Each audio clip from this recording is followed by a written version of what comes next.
கர்த்தராகிய இயேசு கிறிஸ்துவின் பரிசுத்த நாமத்திற்கு ஸ்தோத்திரம் சொல்லி உங்களை இந்த கிருபையின் புதிய நிகழ்ச்சிக்கு வரவேற்கிறேன். எபிசோட் 1லேருந்து 173 வரைக்கும் பார்க்காதவங்க பாருங்க. நிச்சயமாக அவங்க இருதயத்துக்கு தேவையான விஷயங்களை பேசிட்டு வரும்.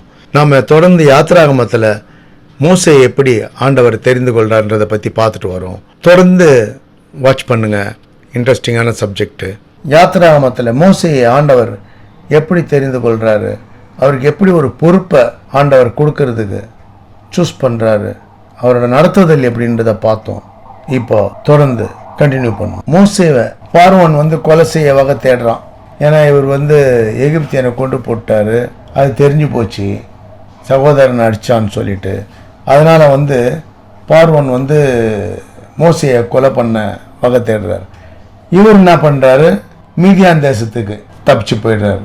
யாத்திராகமம் 2ஆம் அதிகாரம் 15ஆம் வசனம். பார்வோன் அந்த காரியத்தை கேள்விப்பட்ட போது மோசேயை கொலை செய்ய வகை தேடினான். மோசே பார்வோனிடத்திலிருந்து தப்பி ஓடி மீதியான் தேசத்தில் போய் தங்கி ஒரு துறவண்டையில் உட்கார்ந்திருந்தான். அப்பொழுது 17ஆம் வசனம். அப்பொழுது மேய்ப்பர்கள் அவர்களை துரத்தினார்கள். மோசே எழுந்திருந்து அவர்களுக்கு துணை நின்று அவர்களுடைய ஆடுகளுக்கு தண்ணீர் காட்டினான். ஆடுங்களை துரத்துறாங்க. அப்பெல்லாம் எப்படின்னா, ஒரு இடத்துல பொது கிணறு மாதிரி, அந்த இடத்துல இவங்க ஆடு மாடுங்களுக்கு தண்ணி காட்டுறது இப்படிதான் இருந்திருக்கு பாருங்க. அந்த மாதிரி தண்ணி காட்டிட்டு இருக்கும்போது 7 குமாரத்திகள், மீதியான் தேசத்து ஆசாரியன், அவருக்கு 7 பெண்ணுங்க. அந்த 7 பெண்ணுங்க தகப்பனோட ஆடுங்களுக்கு தண்ணி காட்டும்படி அங்க தண்ணி மொண்டு தொட்டியில் நிரப்புறாங்க பாருங்க. இவங்க தண்ணி காட்டுறதுக்கு வந்திருக்கும் போது 17ஆம் வசனம். அப்பொழுது மேய்ப்பர்கள் வேற வேற ஆளுங்க அவர்களை துரத்தினார்கள். ஆனா மோசே பாருங்க அங்க துறவண்டையில உட்கார்ந்து இருந்தா இல்லையா, தண்ணீர் துறவண்டையில தான் அது எழுந்திருந்து அவர்களுக்கு துணை நின்று அவங்க ஆடுங்களுக்கு தண்ணி காட்டுறாரு. அப்போ இவங்க ஆடுங்களுக்கு எப்பவுமே தண்ணி காட்ட லேட் ஆகும், மற்றவங்க வந்துருவாங்க, இந்த மாதிரி காலதாமதம் ஆகும்ன்றதால வீட்டுக்கு சீக்கிரம் போகும்போது அவங்க அப்பா கேட்குறாரு, ஏன் நீங்கள் இவ்வளோ சீக்கிரமாக வந்துட்டீங்கன்னு கேட்கும்போது அவங்க சொல்கிறாங்க, எகிப்தியன் ஒருவன் மேய்ப்பரின் கைகளுக்கு தப்பி விட்டு எங்களுக்கு தண்ணி கொடுத்து ஆடுங்களுக்கும் தண்ணி காட்டினாரு அப்படின்னு சொல்லி சொல்கிறாங்க. அப்போ உடனே அவர் கேட்குறாரு, அவன் எங்கே? அந்த மனிதனை நீங்கள் விட்டு வந்தது என்ன? போஜனம் பண்ணும்படிக்கு அழைத்து வாருங்கள்னு சொல்கிறார். போய் சாப்பிட கூப்பிட்டு வாங்க, இப்படி ஒரு உதவி பண்ணாலே நீங்கள் ஏன் கூட்டிகிட்டு வரலை, எங்கே அவருன்னு சொல்லி கேட்டு போய் சாப்பிட கூட்டிட்டு வாங்கன்றார். வந்த பிறகு பாருங்க அடுத்து 21ஆம் வசனம். மோசே அந்த மனிதனிடத்தில் தங்கியிருக்க சம்மதித்தான். அவன் சிப்போரால் என்னும் தன் குமாரத்தியை மோசேக்கு கொடுத்தான்.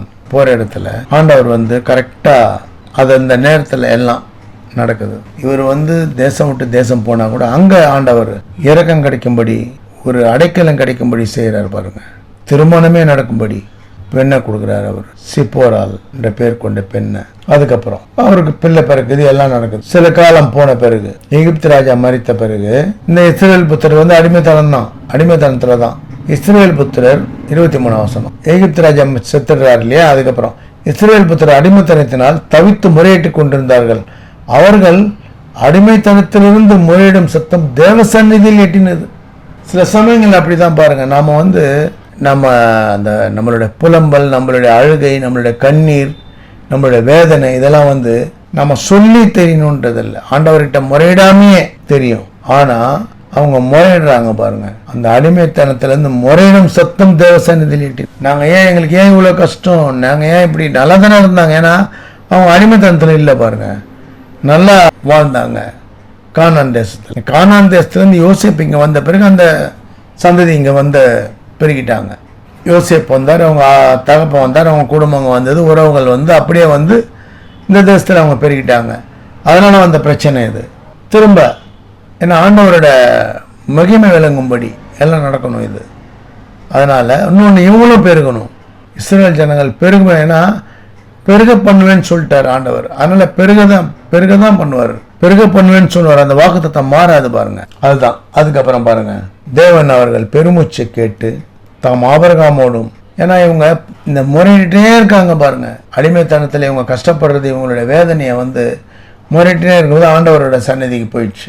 ஏற்கனவே ஆண்டவர் இவங்க சொல்றதுக்கு முன்னாடியே ஒருத்தர் ரெடி பண்ணிட்டாரு. அதுக்கப்புறம் தான் ஆண்டவருக்கு இவங்க முறையிடுற சத்தம் வருது. அப்புறம் பாருங்க என்ன நடக்குது. தேவன் அவர்கள் பெருமூச்சை கேட்டு தாம் ஆபிரகாமோடும் ஈசாக்கோடும் யாக்கோபோடும் செய்த உடன்படிக்கையை நினைவு கூர்ந்தார். அதான் சொன்ன பார்த்தீங்களா, உடன்படிக்கை. அதான் உடன்படிக்கை. ஏன்னா ஆபிரகாம் கிட்ட சொல்லிட்டார், உன் சந்ததியை பெருக பண்ணுவேன்னு. அதுக்கப்புறம் ஈசாக்கு கிட்ட சொன்னார், யாக்கோபு கிட்ட சொன்னார், யோசேப்பு கிட்ட. அப்படிதான் பண்ணு பெருகிட்டாங்க. இங்க இந்த பெருகினது தான் இது. அந்த வாக்கு தத்துவம், நான் பெருக பண்ணுவேன்றது உன்னோட அவ்வளவுதான். உன் வம்சத்தை நான் சொல்லிட்டேன்ப்பா, நான் பெருக பண்ணிட்டேன், அவ்வளவுதான். உன் வம்சம் எத்தனை வம்சம், பிள்ளைகளையும் அதுக்கு அவங்க பிள்ளைகள் நீங்க பார்த்தாச்சு, அதோட முடிஞ்சிச்சுன்னு சொல்லல பாருங்க. அவர் சொல்ற வம்சம் வேற, அவர் சொல்ற சந்ததின்றது வேற. சந்ததி தலைமுறை உங்க வம்சம் அழியாது, உங்க சந்ததி அழியாது, உங்க சந்ததி என்னைக்கும் நிலைக்கும். அதான் சந்ததி ஆசீர்வதிப்பேன்னு சொல்றாரு. ஏன்னா கடற்கரை மணலை போலன்றதை பாருங்க, வானத்து நட்சத்திரங்களை போலன்னு பாருங்க. வானத்து நட்சத்திரங்களை நம்மளால எண்ண முடியாது. அதே தான், அப்படிதான் பண்றாரு, நடத்துறாரு பாருங்க.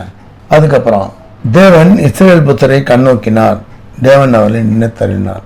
ஆண்டவர் நமக்கு உதவி செய்யணும்னு முடிவு பண்ணிட்டா நமக்கு என்ன நடக்கும், என்ன பிரச்சனை வரும், நாம அதை எப்படி நம்ம ஹேண்டில் பண்ணுவோன்றது வேற. அவர் அந்த பிரச்சனை எப்படி ஹேண்டில் பண்ண போறார், நமக்கு வர பிரச்சனைக்கு முன்கூட்டியே நமக்கு என்ன பிரச்சனை வரும்ன்றது தெரிஞ்சு முன்கூட்டியே அதுக்கு திட்டமிடுறாரு. அவர் எவ்வளவு ஒரு வல்லமையான தேவன், எவ்வளவு ஒரு இரக்கமான தேவன், எவ்வளவு ஒரு அன்பான தேவன் பாருங்க. ஏன்னா இவங்க முறையிற சத்தம் இப்பதான் கேட்குது. ஆனா மோசே அவர் முதல்ல சூஸ் பண்ணி பார்வோன் வீட்டில் வளரும்படி நடத்தினார். அவரும் ஏன்னா அவர் கரெக்டா பாருங்க, வளர்ந்துட்ட பிறகு நமக்கு ராஜ வாழ்க்கை கிடைச்சிச்சு. நிறைய பேர் அப்படிதான், அவங்க கூட பிறந்தவங்க குடும்பம் அவங்க எப்படின்னா போட்டோம், நம்ம வாழ்க்கை நல்லா இருக்கா, நம்ம வரைக்கும் நல்லா வாழ்ந்துட்டு போறான்னு இருக்காங்க. இப்பயும் இருக்காங்க. சொந்த உடன்பிறப்புகளை கூட கண்ணெதிர்க்க கஷ்டப்பட்டு இருக்கவங்கள கூட கவனிக்காம போறவங்க இருக்காங்க. சொந்த தாய் தகப்பனை கவனிக்காதவங்க இருக்காங்க. இப்படியெல்லாம் இருக்கு. அவங்க அந்த காலத்துல இல்லை, இந்த காலத்துல சொந்த சகோதரன் சகோதரி குடும்பம் உறவு அப்பா அம்மா கஷ்டப்பட்டு இருந்தா கூட, இவங்க வசதி வாய்ப்போடு இருந்தா கூட இவங்களை திரும்பி பார்க்க மாட்டாங்க. ஏன்னா பார்த்தா அவங்க எங்க ஏதாவது கேட்டுருவாங்களோ, ஏதாவது உதவி கேட்டுருவாங்களோ, தொந்தரவு பண்ணுவாங்களோ அப்படின்ற ஒரு எண்ணத்தால ஒதுங்கி போயிடுவாங்க. அவங்க வரைக்கும் நல்லா இருக்கணும். ஆனா மோசே பாருங்க, பார்வனுடைய குமாரத்திக்கு மகனாவே ஆயிட்டாரு. ஏன்னா அந்த வசனத்துல சொல்றாங்க பாருங்க, 10ஆம் வசனத்துல அவங்க தான் பேர் வைக்கிறாங்க. அவளுக்கு அவன் குமாரனானான், அவன் அவளை ஜனத்திலிருந்து எடுத்தேன் என்று அவங்க தான் பேர் வைக்கிறாங்க.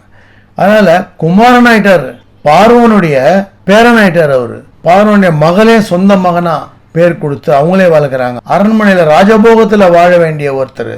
ஆனா பாருங்க, ஆண்டவர் சூஸ் பண்ணவர். அதனால அவர் கரெக்டா அந்த வேலையை ஸ்டார்ட் பண்றாரு. ஆனா அதுக்கப்புறம் என்னென்ன நடக்க போகுது எல்லாம் நம்ம பார்க்க போறோம். எத்தனை முறை நம்ம படிச்சதே திரும்ப படிச்சா கூட புதுசாக தாங்க இருக்கும். இது அப்படி ஒரு புத்தகம். இது அதிசயமான புத்தகம். நம்ம வாழ்க்கையை மாற்றக்கூடிய ஒரு புத்தகம். நம்ம வாழ்க்கையை ஆண்டவர் மாற்ற வாஞ்சியோடு இருக்காருன்றதை நமக்கு அறிந்து கொள்ளக்கூடிய மனக்கண்ணை திறக்கக்கூடிய புத்தகம் இது. வேத வசனத்தை தியானிச்சு வாசிப்போம். ஆண்டவர் தர சமாதான சந்தோஷத்தை பெற்றுக்கொள்வோம். தொடர்ந்து வாட்ச் பண்ணுங்க. சப்ஸ்கிரைப் பண்ணணும்னு நினைக்கிறவங்க சப்ஸ்கிரைப் பண்ணுங்க.